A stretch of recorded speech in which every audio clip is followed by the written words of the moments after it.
लखनऊ का एक मध्यम वर्गीय मोहल्ला। गली में साइकिलों की आवाज, पान की दुकान पर बहस और दूर मंदिर से आती आरती की गूंज। इसी मोहल्ले में रहता है अजय दीक्षित। गहरे रंग की शर्ट, आंखों पर काला चश्मा, बालों में जेल लगा हुआ, बाइक पर चलता हुआ जैसे कोई फिल्मी हीरो। मगर ये हीरो असल में है एक स्कूल टीचर। गली में पड़ोसी रामपाल चिल्लाता है, अरे अजय बाबू, बड़े ठाठ से निकल रहे हो, आज फिर नई जैकेट। अजय मुस्कुराते हुए, सरकारी टीचर हूं रामपाल भैया, अब थोड़ा स्टाइल तो बनता है। अजय को अपनी इमेज से बेहद प्यार है। मोहल्ले में, स्कूल में, सोशल मीडिया पर सब जगह वो खुद को सुपरस्टार बनाकर पेश करता है। उसे लगता है कि लोग उसे उसी इज्जत से देखते हैं जैसी फिल्मों के हीरो को। अजय एक इंटर कॉलेज में इतिहास का टीचर है, लेकिन उसे इतिहास से ज्यादा प्यार खुद से है। क्लास में भी वो ज्यादा समय अपनी शान दिखाने में बिताता है। क्लास में, बच्चों, इतिहास सिर्फ किताबों में नहीं, हर इंसान की आंखों में होता है। जैसे मेरी, अब देखो मेरी लाइफ, एकदम फिल्मी। बच्चे हंसते हैं, किसी को अजय की बातों में मजा आता है, किसी को झूठ की बू। प्रिंसिपल श्रीवास्तव, एक सख्त लेकिन समझदार इंसान, अजय के दिखावे से परेशान है। प्रिंसिपल, अजय जी, बच्चों को सच्चाई सिखाइए, आप खुद इतना बनावटी रहेंगे तो वो क्या सीखेंगे। अजय मुस्कुराता है, सर, आजकल सच्चाई से ज्यादा जरूरी है प्रेजेंटेशन, इमेज सब कुछ है। अजय की शादी हुई है निशा नाम की एक लड़की से। निशा एक शांत, समझदार और सहनशील लड़की है, पर शादी के कुछ महीने बाद ही अजय को उसमें खामियां दिखने लगती हैं। अजय दोस्तों से, भाई, मैं तो सोच रहा था कोई मॉडर्न लड़की मिलेगी, ये तो घर में ही बैठी रहती है, पार्टी वर्टी में कोई इंटरेस्ट नहीं। निशा कभी कभी अजय से बात करने की कोशिश करती है। निशा, अजय, मैं जानती हूं मैं तुम्हारी कल्पना जैसी नहीं हूं, लेकिन क्या हम एक दूसरे को थोड़ा समझने की कोशिश करें। अजय रूखे स्वर में, तुम मेरी लाइफ में फिट नहीं हो निशा, मेरे फ्रेंड्स, मेरी इमेज, सब कुछ डिफरेंट है। धीरे धीरे अजय उससे कटने लगता है। वह दिखावे में इतना डूबा है कि बीवी की तकलीफें, उसकी फीलिंग्स सब नजरअंदाज करता है। स्कूल में एक दिन नेताजी का आना होता है। शिक्षा मंत्री का भाषण होता है कि बच्चों को इंटरनेशनल एक्सपोजर मिलना चाहिए। अजय के दिमाग में तुरंत एक आइडिया आता है। अजय मन में, अगर मैं बच्चों को लेकर यूरोप का टूर करवा दूं तो मेरी इमेज आसमान छू लेगी, न्यूज़पेपर में नाम आएगा, सोशल मीडिया पर वायरल हो जाऊंगा। वो प्रिंसिपल के पास जाता है। अजय, सर, मेरी राय है कि हम बच्चों को द्वितीय विश्व युद्ध के स्मारकों पर ले जाएं। यूरोप के स्कूल टूर से उन्हें इतिहास बेहतर समझ आएगा। प्रिंसिपल, लेकिन फंडिंग। अजय, लीडरशिप से बात कर लूंगा, स्पॉन्सर भी ढूंढ लूंगा। स्कूल राजी हो जाता है, नेताजी भी इम्प्रेस हो जाते हैं। टूर फाइनल हो जाता है। अजय बहुत खुश होता है कि अब वो अकेले यूरोप घूमेगा। लेकिन तभी स्कूल की एक महिला टीचर सवाल उठाती है। टीचर, अजय सर की पत्नी इस बार साथ नहीं जाएंगी? वैसे तो वो हमेशा आदर्श दंपति की बात करते हैं। प्रिंसिपल, सही कह रही है अजय जी, बीवी के बिना क्या आदर्श मॉडल दिखाएंगे। अजय के पैरों तले जमीन खिसक जाती है।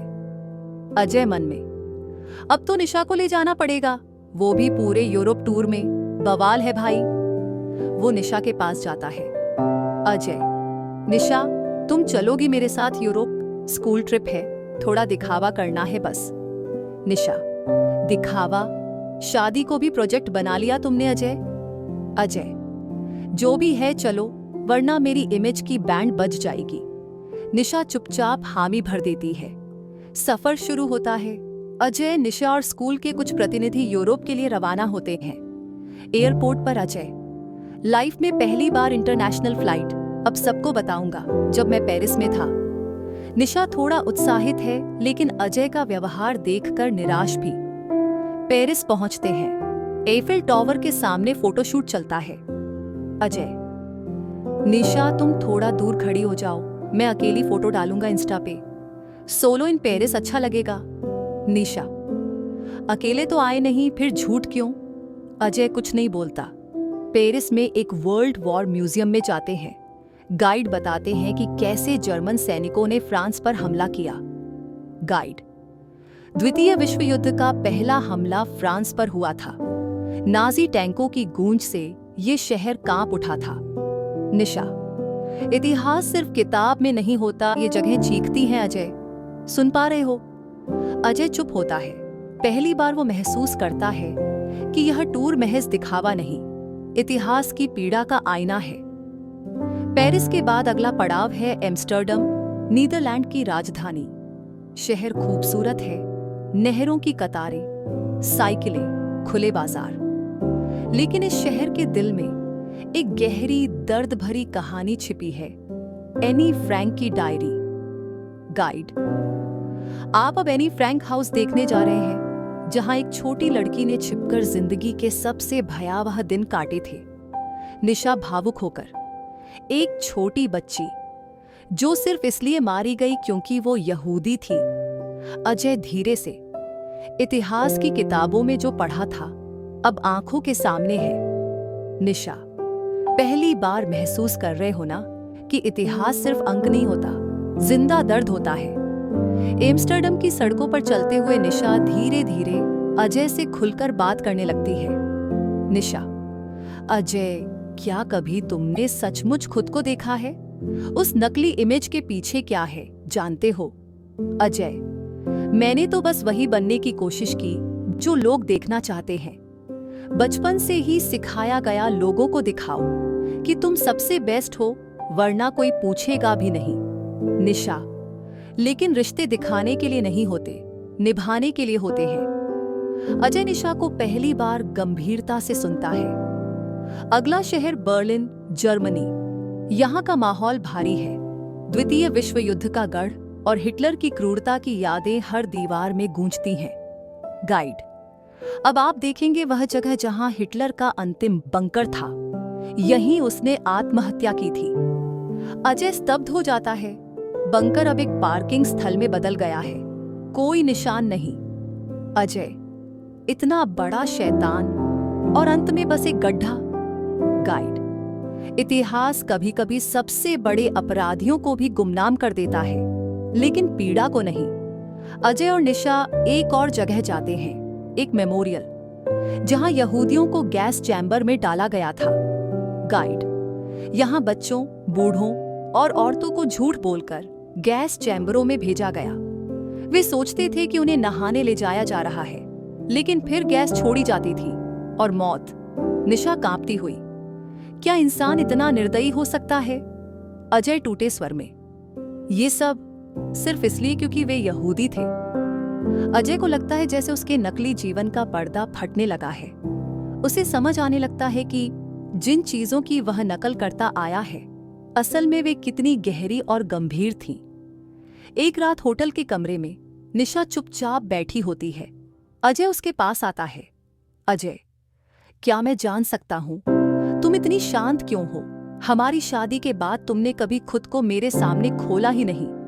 निशा: तुमने कभी पूछा ही नहीं, लेकिन अब बताती हूं।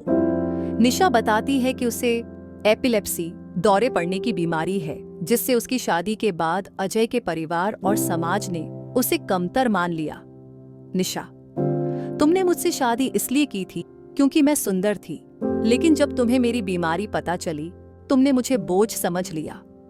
अजय शर्मिंदा: मैं डर गया था, समाज क्या कहेगा, बस उसी में उलझ गया। निशा: मैंने कभी तुमसे प्यार की उम्मीद नहीं की थी, बस इज्जत की थी, लेकिन वो भी नहीं मिली।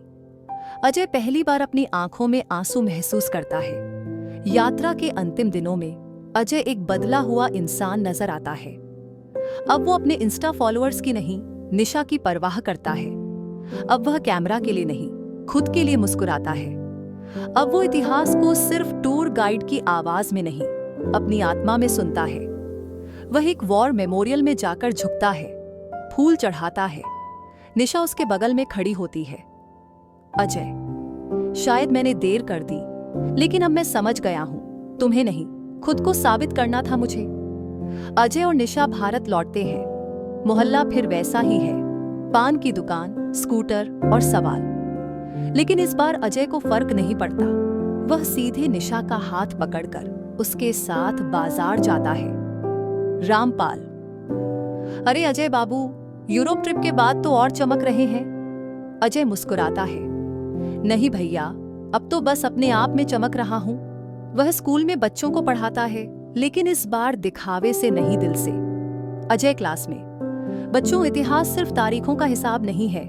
इतिहास वो है जिससे हम सीखते हैं कि इंसानियत क्या होती है। बच्चे चुपचाप सुनते हैं। निशा पीछे खड़ी होती है, मुस्कुराती हुई, गर्व से। अजय अब वही इंसान नहीं रहा जो कभी अपनी इमेज को लेकर पागल था। यूरोप से लौटने के बाद उसके भीतर कुछ बदल गया है।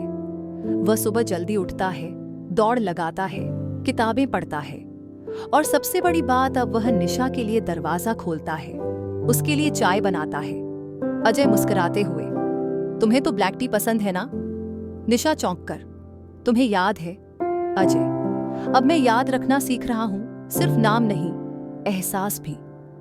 अजय अपने स्कूल वापस लौटता है, जहां वह पहले सिर्फ दिखावे के लिए पढ़ाता था, लेकिन इस बार वो बच्चों से सीधा संवाद करता है। अजय बोर्ड पर हिटलर का नाम लिखते हुए: हिटलर सिर्फ एक नाम नहीं था, वो अहंकार, नफरत और भेदभाव का प्रतीक था। और हमें क्या सीख लेनी चाहिए उससे? छात्र: कि हमें इंसानियत नहीं भूलनी चाहिए। अजय मुस्कुराते हुए: बिल्कुल सही, और याद रखो, इतिहास दोहराया ना जाए, इसके लिए हमें पहले खुद बदलना होगा। अजय के पिता और मोहल्ले वाले अब भी सोचते हैं कि वह सिर्फ दिखावा कर रहा है। मोहल्ले की एक पंचायत मीटिंग होती है। रामपाल चाचा: अजय अब मोहल्ले की इज्जत को बचा नहीं रहा, बल्कि और गिरा रहा है। यूरोप घूमा और अब ज्ञान बांट रहा है। अजय: ज्ञान बांटना अगर गलत है तो मुझे हर रोज गुनहगार बनना मंजूर है। भीड़ में फुसफुसाहट।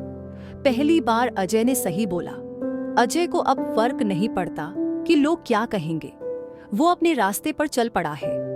एक दिन स्कूल में निशा अजय के साथ जाती है। उसे मंच पर बुलाया जाता है। मुख्य अतिथि: आप शिक्षकों की पत्नी हैं, कुछ कहना चाहेंगी? निशा धीरे धीरे मंच पर आती है। कहने को बहुत कुछ है, लेकिन एक बात कहना चाहती हूँ, बीमार शरीर होना कमजोरी नहीं होती, लेकिन बीमार सोच सबसे बड़ी बीमारी है। पूरा हॉल तालियों से गूंज उठता है। अजय की आंखों में गर्व: आज तुमने मुझे फिर से जीना सिखा दिया। अजय और निशा एक अंतिम प्रेजेंटेशन के लिए दिल्ली जाते हैं, एक प्रतियोगिता जहां शिक्षक अपना अनुभव साझा करते हैं। अजय मंच से: मुझे पहले लगता था कि महान बनने के लिए दिखावा जरूरी है, लेकिन यूरोप की सड़कों, हिटलर के बंकर और एनी फ्रैंक के कमरे ने मुझे सिखाया असली महानता इंसान बनने में है। निशा मंच के पीछे खड़ी मुस्कुराती है।